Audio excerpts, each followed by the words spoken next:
On my way back to Northfield Park, we got some horses racing today. We'll talk about them. We have some horses racing in a little while. We had some horses that will be racing tonight. I was trying to remember one horse here. Horse tonight, Freedom Hill, Mountaineer Prince. I thought I had a horse in the 8th. I guess it's a catch drive, is it? I know we had Mountaineer Prince, Mounts for All Memory and Imagination, You Know Mister and South. And I just have Freedom Hill in the later race. Might be the last race, is it? The 12th. In the 12th race. I guess I have catch drives earlier. Okay. So a long day today. I get up, as I said, went to the barn. I talked a little bit about the horses training today, how happy I was of them. My Friday is shaping up pretty good now. I am going to train Memento Mori in the race bike. I had a long talk actually with Scott Zeron today on the way here.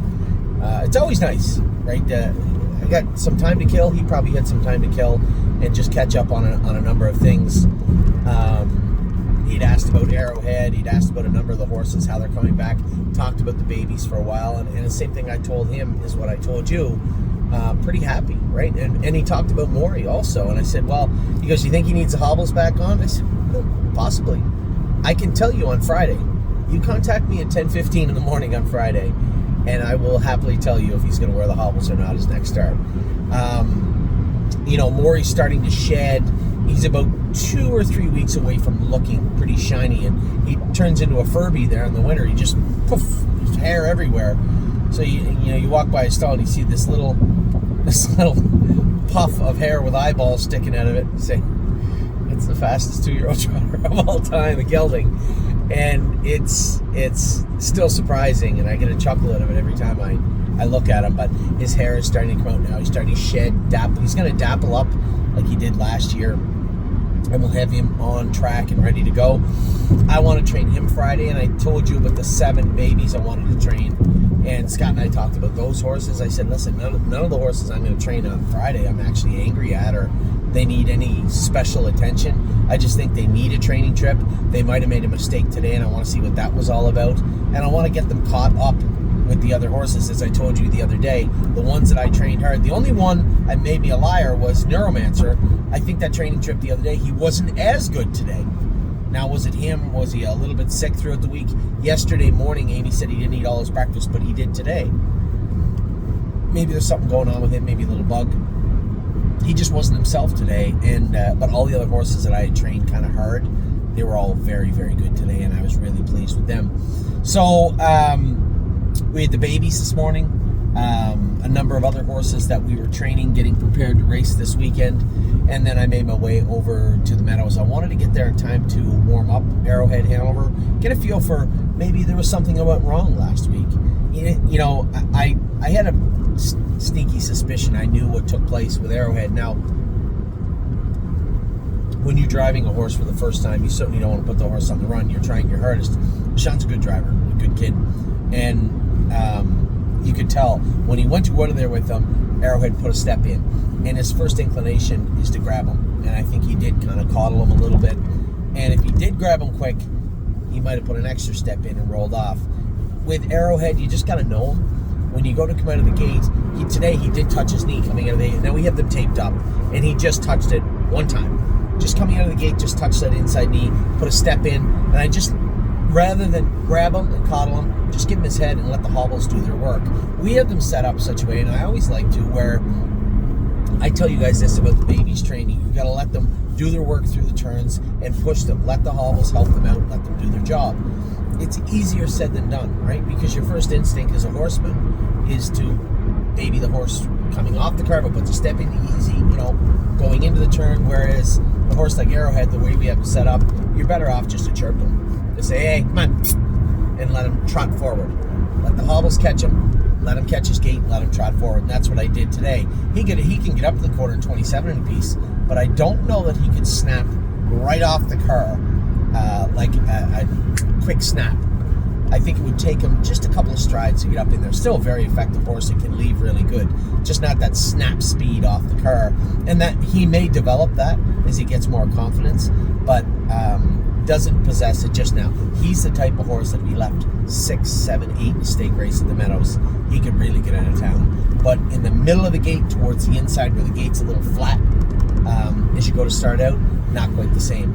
So I get out good. I get in behind Dave. Now Dave's mare went in 54-1 last week, pretty handily. I'm thinking, well, that's the horse to beat for sure. I'm just going to sit here. I like that Colorado Joe. I drove him for Andy in the final of that series. And nice horse, but little different competition today in LD's Maria and Arrowhead Hanover than he's been facing. So my only concern was, well, at the start of the race, can I beat Dave? And then it looked like his horse had softened through the middle part of the race and Colorado Joe was coming. The next fear I had was that maybe he wouldn't get me to where I wanted to go, but that certainly wasn't the case. And I don't know how well you were watching, but as my buddy Greg put it, he looked like an aged horse. He did. It's almost like he knew as soon as he got away in behind that horse that he was going to win. You could just see him flatten out. His head dropped into his head check, and he just immediately became calm. Not excitable, not wound up, just calm. Good horses. That's how they act. So he just settled, and I kept him right in Dave's helmet. I got him into the inside. It may have looked like I won by a head, but at no point in the entire stretch drive did I think I wasn't going to get there. I didn't even pull the earplugs. You watch close, they're still in his ears going back to the winner's circle. He was brimming with confidence. Now, they don't race next week at the Meadows, so I don't really know. I don't think there's another option. Like, there's nothing at Northfield. I'm not shipping him around a bunch of places to try and get a race into him, so I'm more apt to just wait a week with him, and we'll race him in the following week. My concern is, I didn't realize this. Now, I made a mistake as I've been unpacking all of their staking to you. His first stake race is actually at the Meadows. It's a stake race, and the Bunker Hill is 6 days later in Massachusetts. That was my fault. I apologize. So that's the plan with him. May the 9th will be his first sire stake race right here at the Meadows. And then we'll see where we go after that. If he's as impressive, and I suspect we start him in the sire stakes here. There'd be no reason not to, that I can think of anyway, especially after today's trip. I mean, winning, keep in mind, look at it from my standpoint. Here's a horse that qualified in 57 and looked good. Then he came out his first start, which missed the first week. The next week, he didn't get in. So he's off a week. They train him up, put him in the next week. He makes a break off the car. So that's 2 weeks in a row he didn't go an actual race mile in a race setting. So for all intents and purposes, today was his first race mile that he was in and was the handiest kind of winner. 55-1, 28 seconds on the end of it. I suspect I got to remember to get off at the airport. Good thing I looked at that sign. The Turnpike Bridge is closed. Anyway, got to get off in. The handiest kind of winner, and just felt like it's a nice day. It's 55 degrees, but it's not a hot July day. Earplugs in. It'd be really hard for me not to see him be a sire stake horse. At least I have to see what's going on in the first sire stake here. So if he comes in the way he felt today, he's going to the first sire stake here. And if he races in the first sire stake, if you can extrapolate and say, well, this is what we think he'll do, well, I think he's more than earned his right to go to the Bunker Hill. But we'll see. We'll see how that plays out. Now, the only concerning part of the day was 3-point blue chip. I thought he hit his hind leg. He's got a lump in his hind leg where he's been hitting that shin. Now, it's a little tricky. Normally, we would just tweak his shoeing, but here's the problem. He broke that foot when he was 3, so I don't want to screw around with that bar shoe. He's just got a normal pin bar, that bar right through the middle. He's worn it, I assume, since we started back with him. And I don't really want to take that off. And, I'm sure that bone is set up great and everything's good, but do you really want to screw around with the stability of his footwear up front? I mean, if we have to, okay, I guess we can. We can tweak it a little bit. Maybe flatten that toe up front. Go to an aluminum shoe behind instead of the full swedge that he has on. We need to do something. He's hitting that left shin, and as he get into that first turn, he was going to pull up. The Brady Brown didn't feed me that 3-hole. He is out the whole way. So we're going to take the next little bit of time and and just clean that up. So you have the cannon bone, right? That hard bone right there, and the supporting structure beside it. Well, he's hit it enough times through that boot that it's blown up. It's a bruise, and it's not just in one place. I could feel 1, 2, 3 notches on that hind shin. So it'd be like you hitting your shin on the bed, right? And I use the hitting your shin all the time because that is the bone, and then continuing to do it. Eventually, you're not going to want to, whatever you're doing to hit your shin, you're not going to want to do it anymore. So we need to get him out of that shin area. You got to be careful though, so you don't want to screw around with that front footwear. First things first, you got to treat it. You're going to have to work really hard to get that cooled down, get that down. It's going to take a couple of weeks. There's no point trying to race him when it's not right. We'll take the time to clean everything else up on him. If he's got any dry heels, if he's maybe got some mucus or anything like that, you can now take the time to use some medication that have withdrawal times to clean all that stuff up, but you have to clean that hind leg up. How we would normally do it would be, especially now that you're talking a time frame you can work with, maybe a paste made up for the vet that has DMSO and cortisone, a light cortisone in it to take the inflammation out. Put a cool cast over that, leave it on for a couple of days, rinse and repeat for maybe a week until you can get it sucked down pretty good. The number one thing you have to do is get him out of it. Raced his whole life without mauling his shin. I think we can keep him out of his shin here at the Meadows. So not a very great mile. I know, I don't believe Tim scoped him, but now that I say it out loud, now that I recall the race in my mind, we could have scoped him, but none of that matters.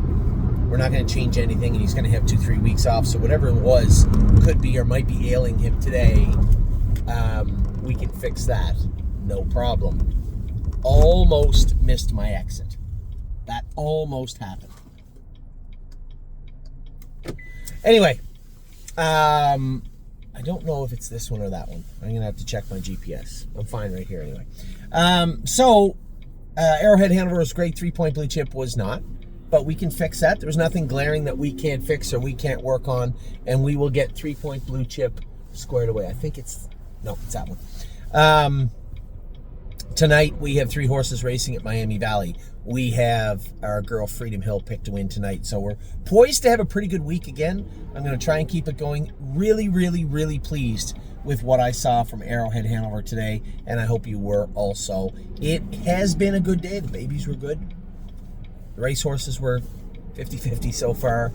Hopefully we have a great rest of the day. So whatever you're doing, I hope you're having a great day too. I'll give you an update later on. We still got 4 going, so I should have time to give you an update on the way home. And then tomorrow, not a whole lot on the go tomorrow. I have nothing over here at the Meadows. It's supposed to rain all day at Northfield. I think it's a day to finish fixing up the hobbles that we have to, the trotting hobbles for the barn. And then we will, Friday morning, I'm going to get up and train Maury, train those 7 horses that I spoke of before, and then we're off to Ontario. Now, Amy and I have to, busy weekend this weekend, Amy and I have to take different cars to Ontario. Saturday morning, I'm going to get up. A lot of people asking me, Anthony, why is Spitfire overseas and at the Meadows? Well, here's the thing. There is 3 higher end classes that fill at Mohawk right now. The non-winners of 15,000, the non-winners of 24, the non-winners of whatever that goes for 24,000, and the Open. They're the only 3 that really fill, preferred whatever. Well, Spitfire overseas has 3,400 made last 4. And he had 16,000 made last 5. Now, Mohawk goes by last 5. The Meadows goes by last 4. They took the cap off the Meadows race last week. Or 3 weeks ago, whenever they did it. So my concern was he didn't fit the 3rd from the top. And it would be not that shocking at all if they didn't go with the next class and they just put him back in the preferred to fill the Open or the preferred on Monday. Or I could simply ship him to the Meadows and race him in the 2nd class from the bottom or 3rd class from the bottom, where he's going to be 1 to 9. He's going to race for less money, but he's supposed to get all of it. See if we can get him back going properly, and then make a decision where we're going to go with Spitfire. As Jason said, I was worried about looks like money. I didn't put him in at Northfield. I am not that interested in racing full-time at Northfield. He's been racing pretty full-time for the past 2.5 months. So I said, Jason, what are your thoughts? He goes, well, Anthony, in 4 weeks, Scioto Downs opens up. We're going to do some racing in Scioto Downs this summer, and there'll be lots of classes for a Spitfire, for a Looks Like Money, for a Save America, Rock Shining Star, and a number of other horses also. So maybe just bide our time until we can race for a lot of money in softer classes. I don't have a lot of interest in feeding Spitfire overseas to Logan Park. It's not that interested in doing that. And I can't go over there. You know, I want to get a look at the horse, see what is going on. You know, somebody said, what's wrong with Spitfire? Why does he do this? Spitfire is always on the cusp. He's on the cusp of looking great and making a break. And they're really close together. And it's really frustrating. So, let's race him here. Hopefully get a win with him. Get some confidence back onto this horse. Get him moving forward again. I would never rule out going back to Mohawk. I don't like what happened last Monday. It's not the end of the world. It happened to me. You know, Jody texted me right after and said, I'm really sorry. I should have waited. I said, I know you should have. I did. I can't get angry. I did the same thing with the exact same horse at Miami Valley. If you go back and watch the race where he run on me, the exact same thing that Jody Jamieson did is the identical thing that I did at Miami Valley. So it's pretty hard for me to get angry about it. But I don't think we need to race him over his head. Let's race him under his head for a start or two. See if we can get that confidence back up, get him moving forward again, and get him back in a proper rhythm.